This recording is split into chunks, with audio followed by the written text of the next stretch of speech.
Vale a pena mesmo fazer work and travel? Oi, aqui é a Alice e hoje eu vou trazer mais um vídeo para vocês sobre o work and travel. Work and travel parece perfeito, né? Você pode morar legalmente nos Estados Unidos, trabalhar, ganhar em dólar, viver experiências, ter independência. Isso para muita gente é muito relevante porque é a primeira vez que vai estar sozinho, com independência fora do país, visitar pontos turísticos e praticar o inglês, conhecer gente nova, quem sabe até arrumar um date gringo. Quando a gente se questiona se o work and travel realmente vale a pena, a gente pensa logo no quesito financeiro. Eu percebo que quem faz work and travel geralmente são pessoas que não têm condições tão grandes assim de bancar um intercâmbio integralmente, porque no work and travel a gente tem esse grande ponto positivo que é de poder trabalhar e de poder ganhar dinheiro com isso e muito provavelmente conseguir recuperar os custos desse intercâmbio. Então, quando a gente se pergunta se vale a pena, geralmente a gente está pensando no quesito financeiro,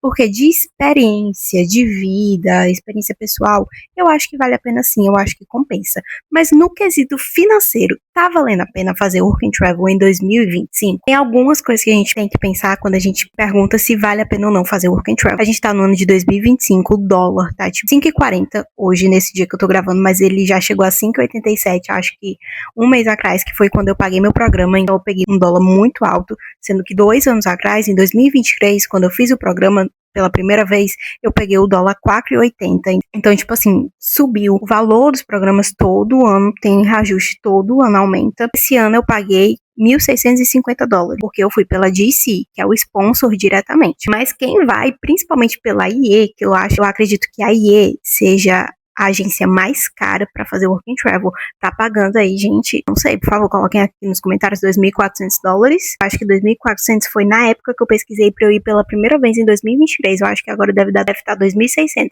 Eu não sei, nem quero saber. E aí a gente pensa em passagem, visto, antes o visto era só $185, agora o visto tá $185, mais a taxa de reciprocidade, que é $105, e agora em outubro ainda vai vir uma nova taxa que dizem que pode ser reembolsada, mas ainda tá muito novo, muito confuso, ninguém tá sabendo explicar sobre isso muito bem. Custos a cada ano que se passa, parece que vai aumentando. Vai ficando mais difícil ainda pro brasileiro fazer work and travel. Quem dirá fazer um intercâmbio que não te permita lucrar? Nesse vídeo eu vou te contar os prós e os contras de fazer work and travel, porque não é mil maravilhas como falam, mas também não é de tudo negativo. Explicando de uma forma geral, para quem não sabe, o work and travel é um programa de intercâmbio que tem um custo-benefício muito bom, porque a gente pode trabalhar legalmente nos Estados Unidos com um mínimo de 32 horas, a gente tem direito a um salário, então geralmente a gente consegue pagar os custos que a gente investiu para ir e ainda ter um lucro. Talvez muitas pessoas ainda estejam presas à ideia de lucrar quando querem fazer work and travel. Quando o programa bombou, eu não lembro muito bem quando era, em 2021 talvez, então eu acho que no passado era mais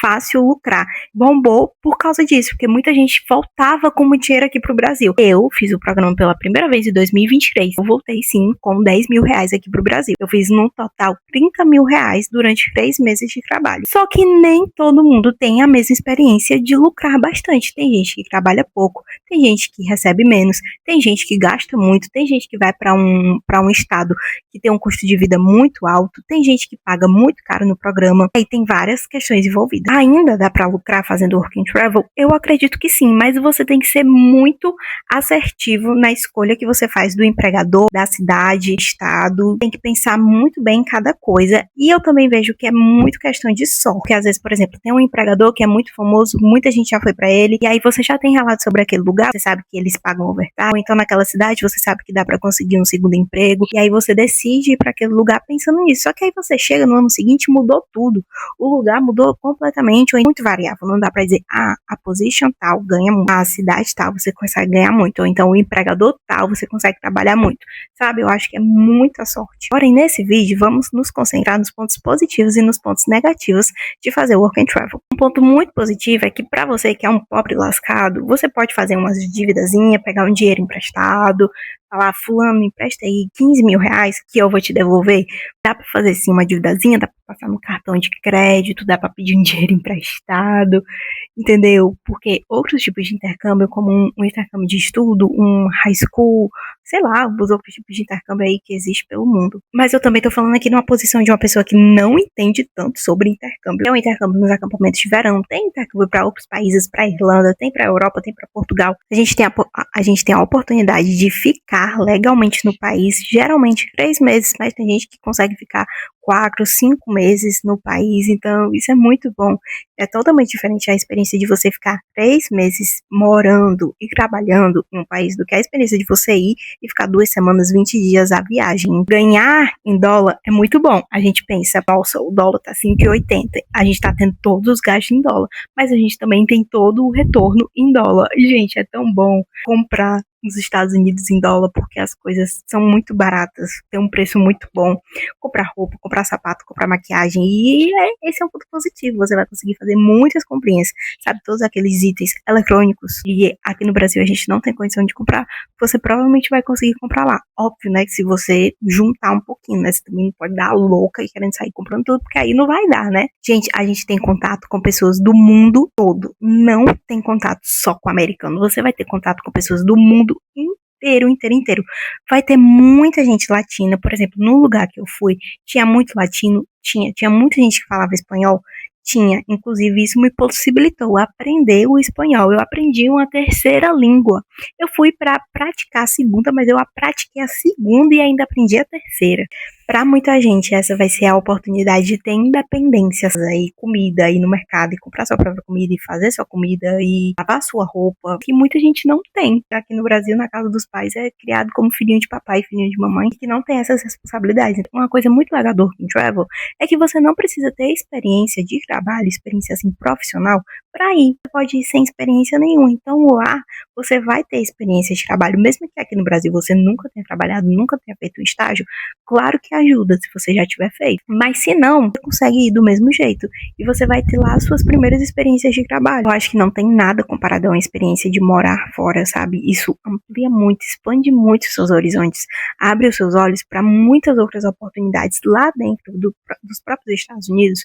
Você vai conseguir visualizar outras oportunidades para o seu futuro, para a sua vida, para a sua carreira. Tem gente que consegue permanecer nos Estados Unidos, tem gente que acaba indo para outro país, tem gente que depois volta para fazer um trainee, volta para fazer um internship, tem gente que consegue outros tipos de intercâmbio, expande muito os nossos horizontes. Para mim, isso foi muito forte, sabe? Expandiu muito a minha visão de mundo. Muito legal também que se você, por exemplo, tá na faculdade, se você for no primeiro ano da sua faculdade, você pode ir no primeiro, você pode ir no segundo, no terceiro, no quarto, no quinto, e você, para cada um, você pode ir para um estado diferente, você vai ter experiências diferentes, conhecer pessoas diferentes, você pode trabalhar em lugares diferentes, em positions diferentes. Então isso é muito bacana. Tem gente que já fez intercâmbio assim, sei lá, 5, 6, 7, 8, 9 vezes.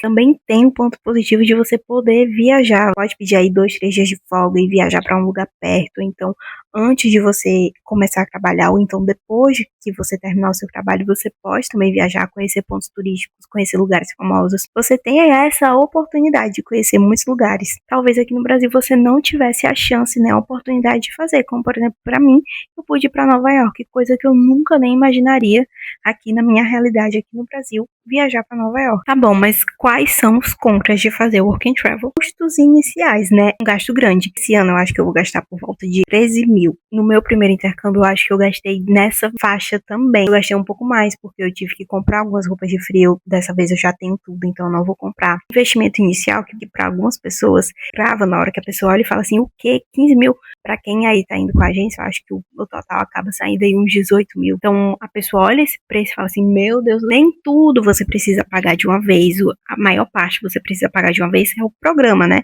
E ainda assim, ó, as agências ainda dão a oportunidade de parcelar. Mas tem algumas coisas que você pode pagar quando estiver mais perto, no decorrer dos meses, que você pode passar lá no cartão, como por exemplo a passagem, quando estiver mais perto, por exemplo, o meu pocket money, faz um empréstimo no banco. Gente, eu não tô falando aqui pra ninguém se endividar, pelo amor de Deus, mas eu tô falando assim, é que existem possibilidades, entendeu? Pra você não olhar para aquele valor inicial e investimento inicial, para aquilo não te travar. Nossa, é muito, não consigo dar jeito pra tudo, entendeu? Porque o mais importante é que depois você consegue, no mínimo, grande parte desse dinheiro de volta, se não tudo. tudo, né? Tem a questão de moradia e de custo de vida, dependendo da cidade que você for, o custo de vida pode ser muito caro, pode ser que você gaste muito com o mercado, com o transporte, às vezes você não mora perto de onde você trabalha. A moradia também, tem gente que paga um aluguel muito caro, tem gente que tem que ir atrás do próprio lugar para morar, procurar uma casa, um quarto para alugar ali na região, porque o empregador não oferece o housing, então isso é um ponto negativo. Tudo isso, gente, o Work and Travel não é para quem está procurando conforto. Se você é aventureiro, se você é jovem que busca viver coisas novas, que você